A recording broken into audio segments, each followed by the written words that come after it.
बहुत सारे लोगों को इस दुनिया में ये लगता है कि सारी परेशानियां सिर्फ उनके लिए लगी हैं, उनके जीवन में ही दुख है, बाकी लोगों के जीवन में दुख नहीं है। आज इसी विषय पर मैं चर्चा करने आया हूं आपके पास, और काफ़ी दिन हुए आपके इस चैनल पर नहीं आ पा रहा था, इसके लिए क्षमा प्रार्थी हूँ।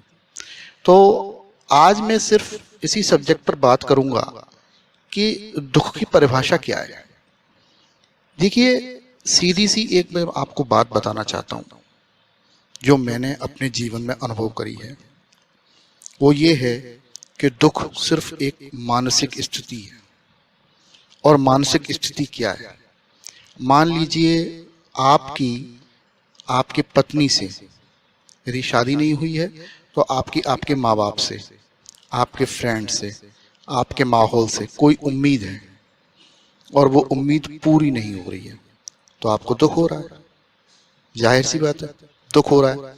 अब यदि उम्मीद ही ना हो तो, यदि आपको किसी से कोई उम्मीद ही नहीं है कि ये इस काम को करेगा, तो उसने चाहे किया तो ठीक है और नहीं किया तो ठीक है, दुख होना ही नहीं है, दुख आपके पास आएगा ही नहीं।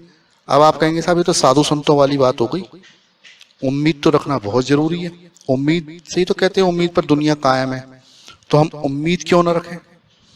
देखिए, हर चीज का एक नियम है, हर चीज का एक सिस्टम है, उसको फॉलो हर किसी को करना होता है।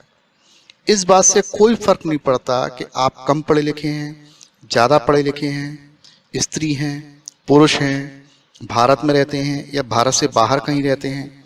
ये आप मानो तो ठीक और नहीं मानो तो ठीक। ये जो सृष्टि है ना, ब्रह्मांड जो है, इसने सब लोगों को अपनी अपनी एक जिम्मेदारी दी हुई है और उसके लिए ही इसने इस सृष्टि में लोगों को भेजा हुआ है, धरती पर लोगों को भेजा हुआ है। सभी लोगों को अपने अपने काम करने हैं, ठीक है। तो पहली बात तो जो सृष्टि का जो निर्माता है उसने पहले से ही ये फाइनल किया हुआ है कि आपको करना क्या है।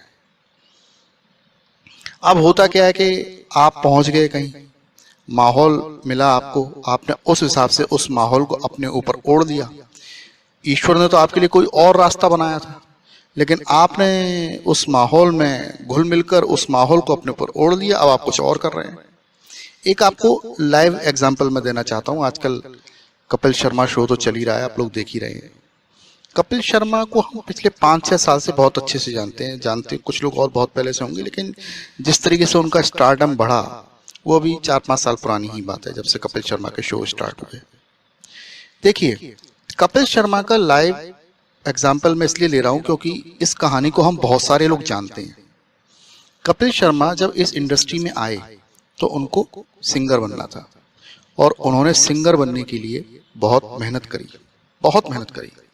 बहुत पापड़ बेले। और कोई वो ऐसे रईस खानदान से तो थे नहीं, पुलिस वाले के लड़के थे, उनके पिताजी जॉब किया करते थे, उनकी भी डेथ हो गई, तो निश्चित रूप से पैसों की कोई ऐसी बहुतायत तो नहीं थी। लेकिन फिर भी उन्होंने एक सपना पाला कि मुझे एक अच्छा सिंगर बनना है।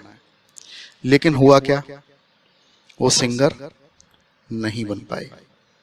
सिंगर के ऑप्शन उनको वैसे नहीं मिले जो उनको मिलने चाहिए थे। लेकिन चूंकि स्वभाव में उनके एक मौज मस्ती वाला माहौल है, स्वभाव में ही है, उसके लिए उन्हें कोई स्क्रिप्ट नहीं लिखनी पड़ती, और उस स्वभाव के चलते उनको कुछ ऐसे मौके मिले जिसमें कि वो एक कॉमेडियन की भूमिका में आ गए।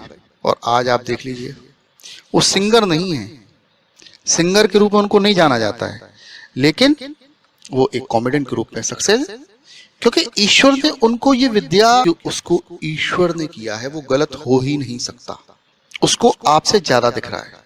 आप इसको ऐसे समझ लीजिए कि आप नीचे खड़े हुए हैं और कोई व्यक्ति पहाड़ पर खड़ा हुआ है। जो व्यक्ति पहाड़ पर खड़ा हुआ, आपसे थोड़ी ऊंचाई पर खड़ा हुआ, उसको आपसे ज्यादा दिख रहा होगा। वो दूर से समझ रहा होगा कि कोई पानी की कोई बाढ़ आने वाली है, कोई तूफान आने वाला है, जो उसको दिख रहा है, और वो आपको वहां से हटने के लिए कह रहा है। लेकिन आप तो वहां पर खड़े होकर एंजॉय कर रहे हैं, तो आप कह रहे हैं यार ये मुझे क्यों हटा रहा है, आप मुझे तो यहीं पे मजे आ रहे हैं। बस सुख और दुख की परिभाषा यहीं पर आकर शुरू होती है, यहीं आकर समाप्त हो जाती है। इसको आप जितना जल्दी समझ लें उतनी जल्दी आप तरक्की की राह पकड़ देंगे। आपके साथ कोई परेशानी होगी नहीं। और दुख की कहानियां थोड़ी बहुत नहीं है, दुख की कहानियां बहुत बड़ी बड़ी, मतलब ये सबसे ज्यादा जो परेशान, जो दुख करता है ना, दुख किसी को भी परेशान करता है तो सबसे ज्यादा परेशान करता है पढ़े लिखे लोगों को। क्या है, इनके ऊपर पढ़े लिखे लोगों का तमगा लग जाता है और पढ़ा लिखा इन्होंने कुछ होता नहीं है। गलत पढ़ाई पढ़ा दी जाती है इनको और फिर ये परेशान होते हुए फिरते हैं। एक सज्जन की मैं कहानी बताना चाहूंगा। एक सज्जन ने बहुत मेहनत करी, नाम तो नहीं लूंगा उन व्यक्ति का, और मेहनत करके एक पुलिस अधिकारी बन गए साहब। पुलिस अधिकारी बन गए साहब। माँ उनकी बड़ी प्रसन्न, छोटा भाई था वो भी बड़ा प्रसन्न, पिताजी भी बड़े प्रसन्न, घर में बड़ा खुशी का माहौल। वो लोग पढ़ी लिखी बहू ले आते हैं, वेबसाइट्स बनी हुई हैं शादी ब्याह की, ठीक है जी। तो जहां पर रिश्ते हो सकते हैं वहां पे क्या कहते हैं, गए साहब, और वो जो लड़की थी वो फाइनल कर ली, और फाइनल करके उससे शादी हो गई साहब। अभी शादी हुए साल भर ही होने को आ रहा था, तो जन्माष्टमी का टाइम आया। तो जन्माष्टमी का गृह कलेश तो शुरू हो गए थे शादी के बाद से ही, और जन्माष्टमी आते ही उसने जो है कहा कि साहब मैं तो जन्माष्टमी मानती नहीं क्योंकि मैं पढ़ी लिखी हूं। अच्छा जी, नहीं मानती हूँ। अब वो परिवार तो मानता था, थे वो पढ़े लिखे, लेकिन पहले तो जाहिल गमारों में नाम आता था ना, तो जो लोग पढ़े लिख जाते हैं वो फिर नहीं मानते या मानते, वो अलग विषय है।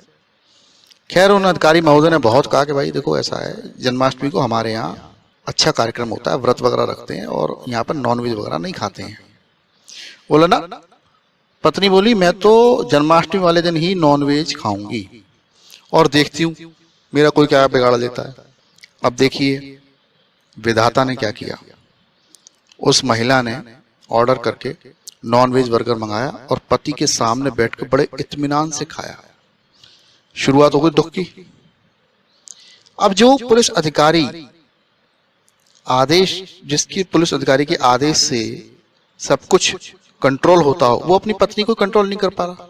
दुख का इतना लेवल उनके बढ़ गया, इतना लेवल बढ़ गया कि रात को उन्होंने जहर की गोलियां खा ली, या शायद अपने आप को शूट कर लिया, मुझे ढंग से याद नहीं है, कुछ दिन घटना पुरानी हो गई है।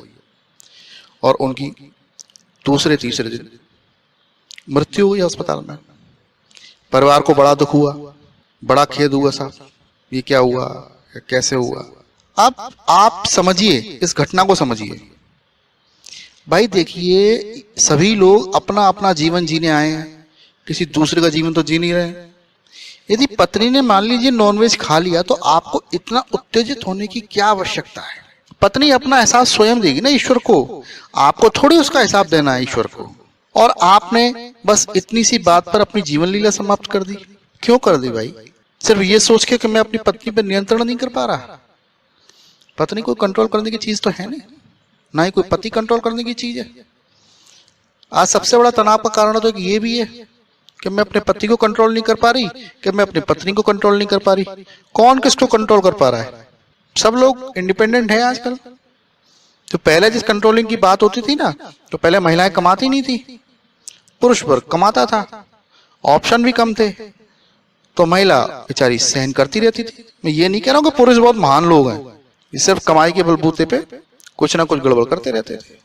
पर अब तो स्थितियां बदली हुई है। अब स्थिति ये है कि महिला भी पैसे कमा सकती है और पुरुष भी पैसे कमा सकते हैं, और खासकर यदि पढ़े लिखे हैं तो दोनों कमाएंगे ही कमाएंगे, ये तो बात फाइनल है। तो आप इतने तनाव में क्यों आ रहे हैं कि आप अपनी जीवन लीला ही समाप्त कर रहे हैं? मेरा ये वीडियो ऑडियो आपकी समझ में ना आया हो तो आप दोबारा सुन लीजिए इस बात को। पर एक बात का आप संकल्प ले लीजिए कि आप कोई भी स्थिति स्वयं अपने लिए ऐसी पैदा नहीं करेंगे जिससे आपकी जीवन लीला समाप्त हो जाए। ये जीवन बड़ा अमूल्य है। कोई भी काम ऐसा नहीं करना है जिससे कि आपके जीवन पर इसका असर आए। आजकल थायराइड के रोगी बहुत बढ़ते जा रहे हैं, ब्लड प्रेशर के रोगी बहुत बढ़ते जा रहे हैं, सिर्फ एक कारण से, कुछ ऐसा पढ़ लिख लिया है जिसके कारण तनाव हो गया है, ज्ञान ज्यादा हो गया। उतने ज्ञान की आवश्यकता नहीं है आपको। ज्यादा यदि आपको तनाव रहता है ना, तो आप शक्ति फाउंडेशन से जुड़ जाइए। सबसे पहले प्रयास कीजिए कि आपका तनाव मुक्त जीवन हो जाए, सारे काम आपके बन जाएंगे, सारे काम बन जाएंगे, इस बात का विश्वास रखिए। आज अपनी वाणी को यहीं विराम दूंगा। कल फिर पुनः आपके समक्ष हाजिर होऊंगा। तब तक के लिए नमस्कार, धन्यवाद।